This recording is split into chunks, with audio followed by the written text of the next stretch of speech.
Hello guys, welcome to my page. So I just want to show you how I made this vanilla cupcakes. So first I mix my flour together with baking powder and table salt, and then I set this aside, and then the next is to work on my butter. So here I'm using unsalted butter at room temperature. Please take note of that.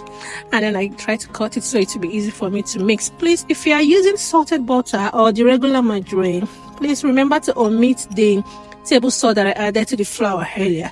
The next is to add my sugar, and then I'll mix this until the butter appears pale, in color. It means I've been able to beat enough air into the butter.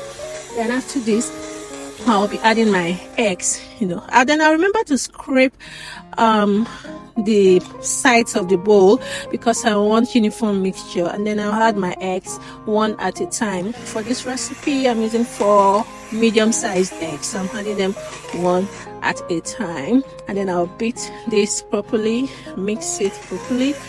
And then the next thing is for me to add my buttermilk. And in case if you don't have the ready-made buttermilk, you can just add a tablespoon of vinegar into 1 cup of your milk.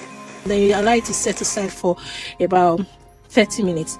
So next thing will be for me to add both the flour and the buttermilk alternatively into the butter mixture.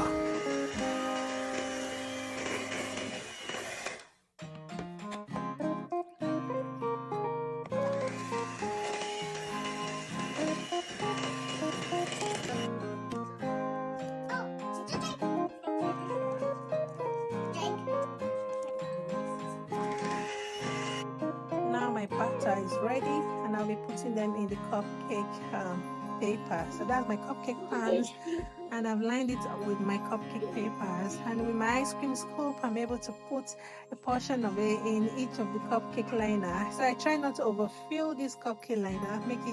I made it 3/4 full. And then this will be transferred into a preheated oven. That's 175 degrees Celsius for 40 minutes. Now the remaining batter, I transfer them into an 8 inches of pan, so that's for personal consumption. Yeah, now my cakes are ready. Look at them, they're looking